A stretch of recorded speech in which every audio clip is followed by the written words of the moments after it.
लोगों के साथ कुछ वायदे किए थे, कितने लोगों के मकान बन जाएंगे, क्या कुछ होगा। ये महोत्सव में सबसे पहले तो उसका जवाब दे दें। ज़रूर डीपी लगाइए, ज़रूर झंडा फहराइए, लेकिन तिरंगे की शान डीपी और झंडे के साइज़ से नहीं बढ़ती है। युवक को लगता है कि मैं मेहनती हूँ, मुझे तो रोज़गार मिलेगा ही मिलेगा। तिरंगे की शान उससे बढ़ती है, इन टोटकों से नहीं बढ़ती। अरे संसद में अगर महंगाई पे चर्चा नहीं होगी, बेरोजगारी पे चर्चा नहीं होगी, तो संसद बनी किस लिए है? जो बचा खुचा जगह है उसको तो हर रोज खत्म किया जा रहा है। अब बताइए, कल सांसद, देश के 65 सांसद राष्ट्रपति भवन जाना चाहते थे। अब इसमें क्या सामान्य बात है?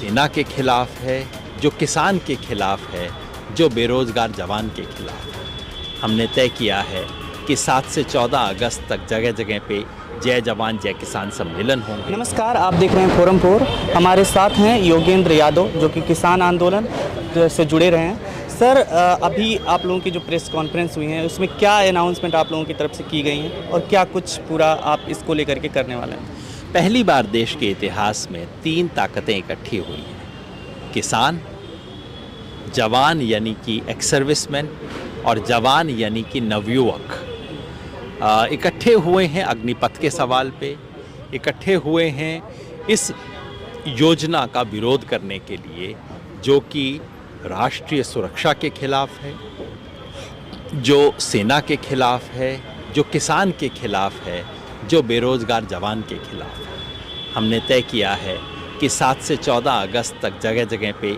जय जवान जय किसान सम्मेलन होंगे और उसके बाद इस अभियान को आगे बढ़ाया जाए।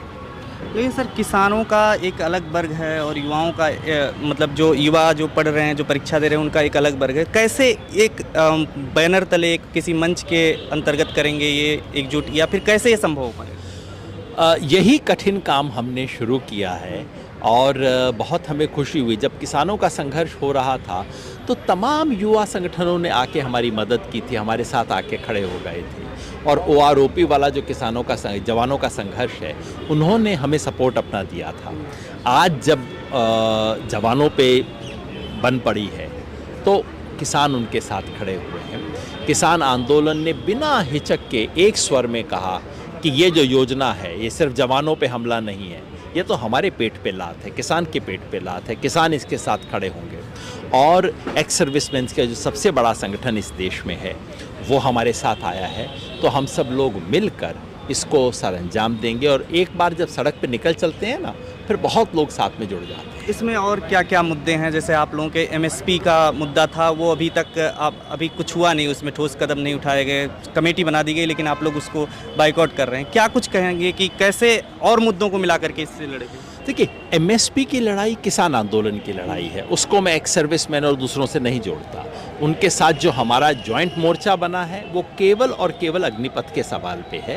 हाँ, किसान आंदोलन के लिए MSP का सवाल है।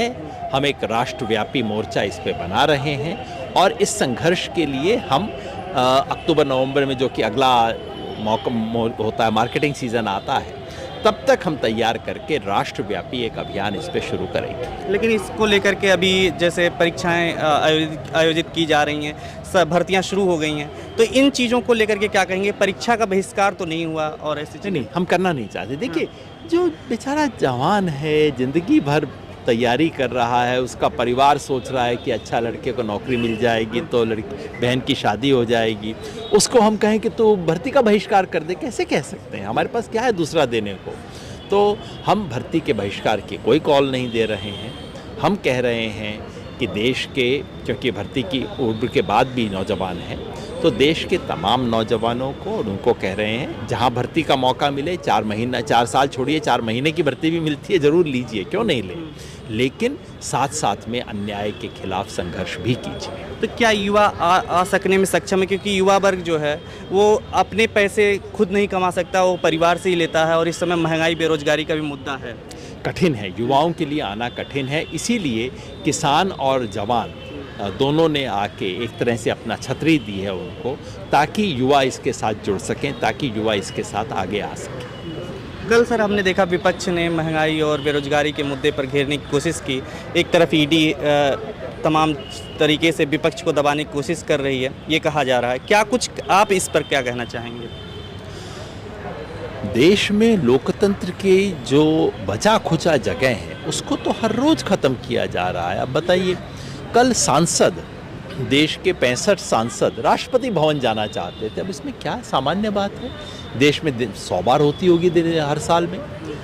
उसके लिए रोक दिया गया, उसके लिए उनको पुलिस हिरासत में ले लिया गया, जिसका मतलब है लोकतंत्र की जो न्यूनतम से न्यूनतम बातें हैं वो ख़त्म की जा रही हैं और लोकतंत्र बचाने के लिए लड़ना पड़ेगा।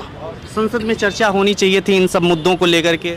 अरे संसद में अगर महंगाई पे चर्चा नहीं होगी, बेरोजगारी पे चर्चा नहीं होगी तो संसद बनी किस लिए है? लोगों के दुख तकलीफ पे चर्चा नहीं होगी तो क्या चर्चा होगी संसद के अंदर? कल जो महंगाई का सवाल उठाया वो संसद में उठना चाहिए था। अगर महंगाई के सवाल पे कोई राष्ट्रपति के पास जाना चाहते हैं, उन्हें जाना चाहिए, अपना ज्ञापन देना चाहिए। क्यों नहीं देना चाहिए? कैसा देश बन गया जहां राष्ट्रपति के सामने पास जाके ज्ञापन भी नहीं दे सकते? सर, प्रधानमंत्री जो अभी एक वो कर रहे थे कि डीपी अपनी चेंज करके, और लोगों से भी कह रहे थे डीपी चेंज करिए, इससे राष्ट्र प्रेम को बढ़ावा मिलेगा, आज़ादी का अमृत महोत्सव मनाया जा रहा है, तिरंगा लगाने की बात हो रही। ये सब क्या लगता है कि ये एक सरकारी जो तंत्र के माध्यम से ये सब करने की जो कोशिश हो रही है, इस पर आपका क्या विचार है? ज़रूर डीपी लगाइए, ज़रूर झंडा फहराइए, लेकिन तिरंगे की शान डीपी और झंडे के साइज़ से नहीं बढ़ती है।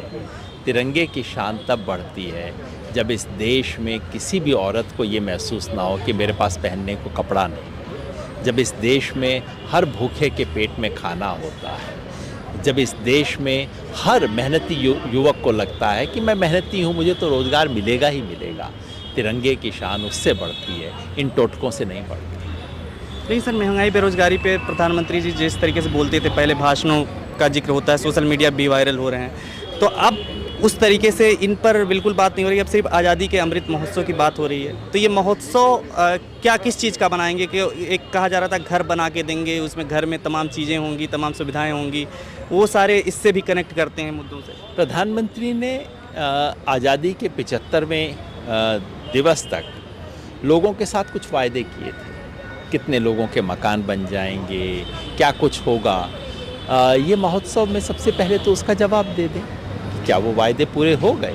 हो गए तो लोग खुशी खुशी उस महोत्सव में जुड़ जाएंगे, नहीं तो जाहिर है झंडे का साइज़ बड़ा भले ही हो जाए, लोगों का दिल का साइज़ बड़ा नहीं। एक अंतिम सवाल सर, कि आप लोग कह रहे हैं कि आंदोलन के लिए तैयार रहिए, किसी आंदोलन के, राकेश टिकैत जी बार बार कहते हैं, तो कौन से आंदोलन की बात करते हैं और कौन से आंदोलन? अब क्या सारे को मिला करके होंगे, सारे मुद्दे उसमें होंगे, या फिर किसानों का एक मुद्दा अलग से फिर से चलेगा? देर सवेर देश के तमाम आंदोलन एक साथ आएंगे।